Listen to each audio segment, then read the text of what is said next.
and my wife will come back here to tell us. It's done. As for the young lady, no harm will be done to her.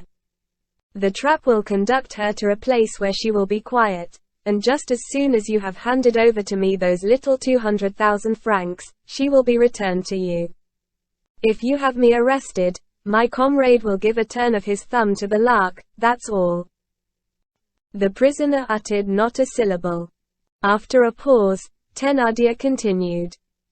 "It's very simple, as you see. There'll be no harm done unless you wish that there should be harm done. I'm telling you how things stand. I warn you so that you may be prepared." He paused. The prisoner did not break the silence, and Thénardier resumed. "As soon as my wife returns and says to me, 'The lark is on the way,' we will release you, and you will be free to go and sleep at home. You see that our intentions are not evil." Terrible images passed through Marius' mind. What? That young girl whom they were abducting was not to be brought back. One of those monsters was to bear her off into the darkness. Whither? And what if it were she? It was clear that it was she. Marius felt his heart stop beating. What was he to do? Discharge the pistol? Place all those scoundrels in the hands of justice? But the horrible man with the meat axe would, nonetheless, be out of reach with the young girl, and Marius reflected on Thénardier's words, of which he perceived the bloody significance. "If you have me arrested, my comrade will give a turn of his thumb to the lark." Now, it was not alone by the colonel's testament, it was by his own love, it was by the peril of the one he loved, that he felt himself restrained. This frightful situation, which had already lasted above half an hour, was changing its aspect every moment.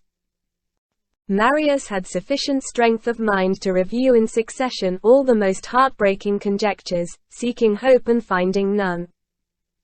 The tumult of his thoughts contrasted with the funereal silence of the den. In the midst of this silence, the door at the bottom of the staircase was heard to open and shut again. The prisoner made a movement in his bonds. "Here's the bourgeoise," said Thénardier. He had hardly uttered the words, when the Thénardier woman did in fact rush hastily into the room, red, panting, breathless, with flaming eyes, and cried, as she smote her huge hands on her thighs simultaneously, "False address." The ruffian who had gone with her made his appearance behind her and picked up his axe again. She resumed. "Nobody there. Rue Saint-Dominique, no. 17, no Monsieur Urbain Fabre. They know not what it means." She paused, choking, then went on. "Monsieur Thénardier, that old fellow has duped you. You are too good, you see. If it had been me, I'd have chopped the beast in 4 quarters to begin with. And if he had acted ugly, I'd have boiled him alive. He would have been obliged to speak, and say where the girl is, and where he keeps his shiners.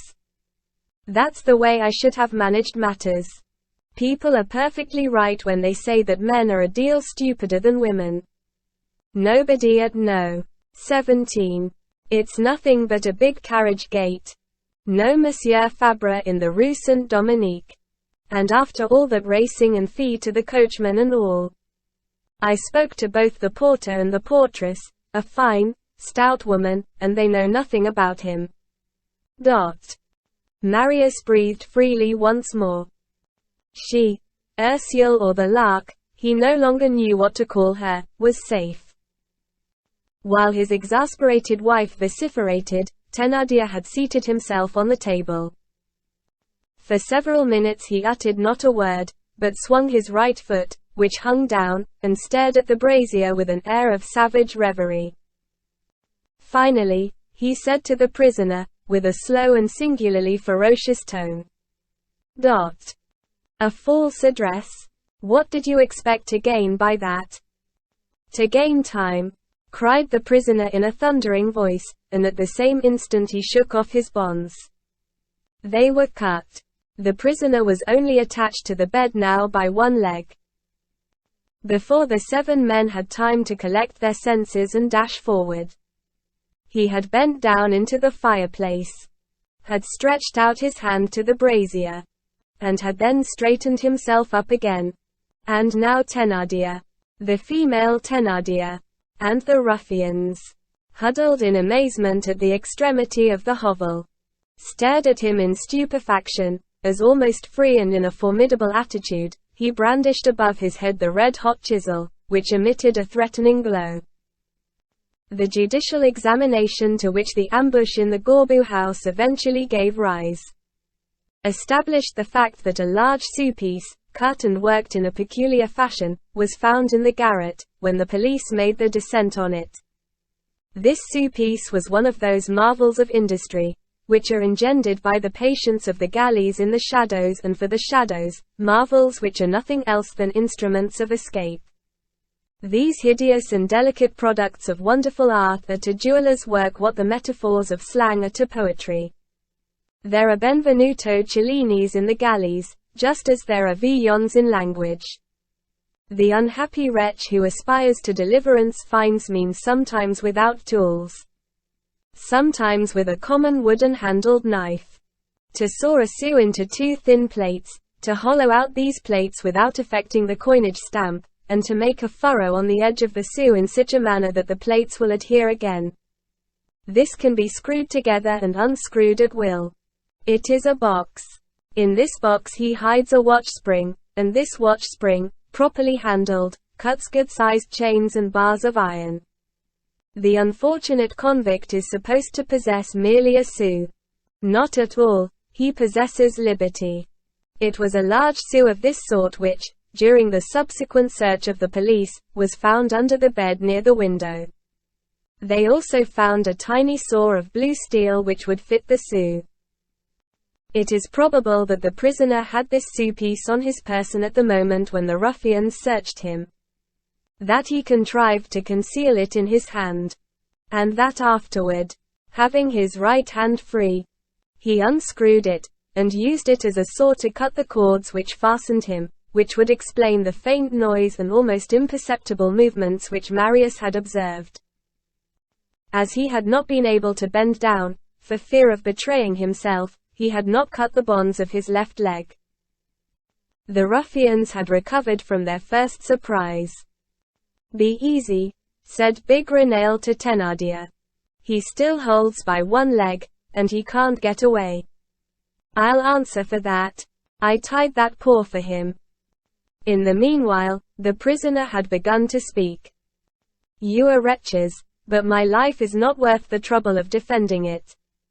When you think that you can make me speak, that you can make me write what I do not choose to write, that you can make me say what I do not choose to say."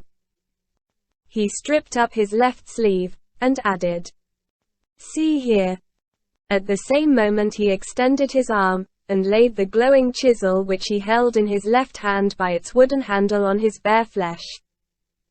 The crackling of the burning flesh became audible, and the odor peculiar to chambers of torture filled the hovel. Red-hot chisel. Marius reeled in utter horror. The very ruffians shuddered. Hardly a muscle of the old man's face contracted.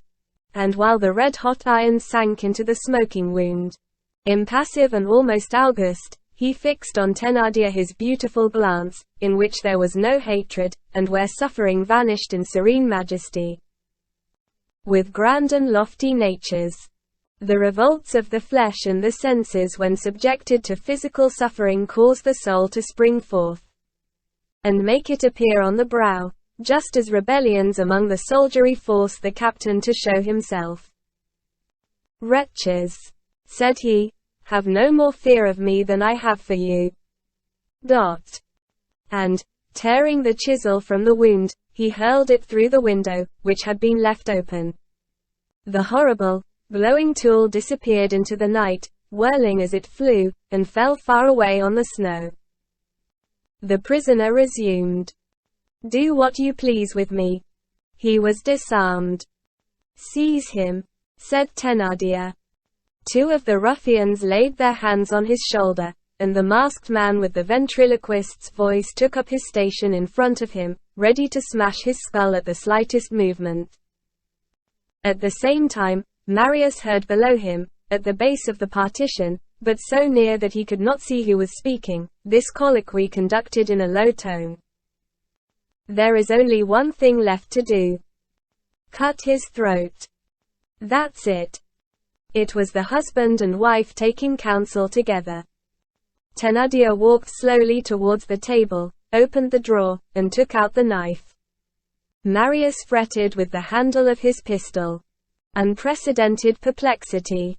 For the last hour he had had two voices in his conscience, the one enjoining him to respect his father's testament, the other crying to him to rescue the prisoner. These two voices continued uninterruptedly that struggle which tormented him to agony.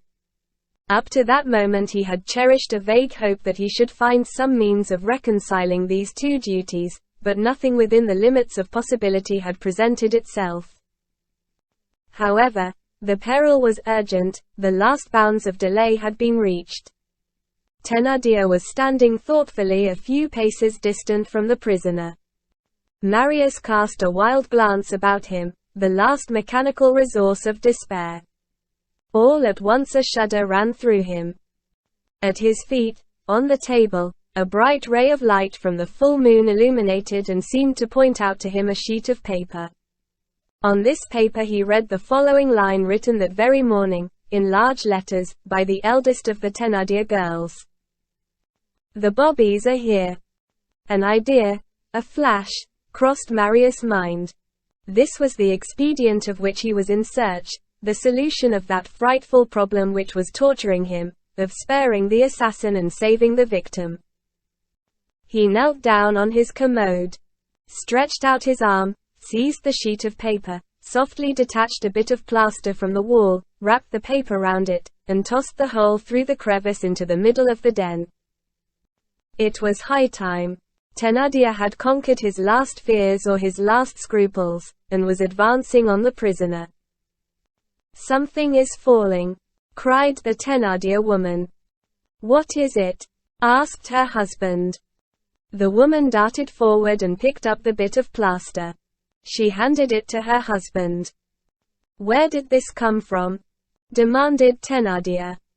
"Pardi," ejaculated his wife. "Where do you suppose it came from?" "Through the window, of course." "I saw it pass," said Big Renail. Thénardier rapidly unfolded the paper and held it close to the candle. "It's in Éponine's handwriting. The devil. Dot." He made a sign to his wife, who hastily drew near, and showed her the line written on the sheet of paper. Then he added in a subdued voice, "Quick. The ladder. Let's leave the bacon in the mousetrap and decamp." Dot. "Without cutting that man's throat?" asked the Thénardier woman. "We haven't the time." "Through what?" resumed Big Renail. "Through the window," replied Thénardier. "Since Éponine has thrown the stone through the window, it indicates that the house is not watched on that side." The mask with the ventriloquist's voice deposited his huge key on the floor, raised both arms in the air, and opened and clenched his fists, 3 times rapidly without uttering a word. This was the signal like the signal for clearing the decks for action on board ship. The ruffians who were holding the prisoner released him. In the twinkling of an eye the rope ladder was unrolled outside the window, and solidly fastened to the sill by the 2 iron hooks. The prisoner paid no attention to what was going on around him. He seemed to be dreaming or praying. As soon as the ladder was arranged, Thénardier cried, "Dot. Come. The bourgeois first. Dot." And he rushed headlong to the window. But just as he was about to throw his leg over, Big Renail seized him roughly by the collar. "Not much.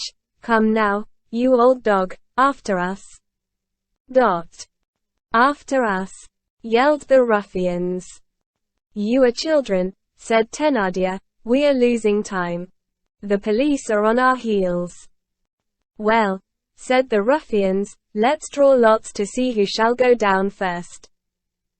Thénardier exclaimed. Are you mad? Are you crazy?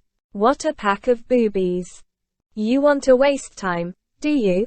Draw lots, do you? By a wet finger, by a short straw. With written names. Thrown into a hat. Would you like my hat? Cried a voice on the threshold. All wheeled round. It was Javert. He had his hat in his hand, and was holding it out to them with a smile.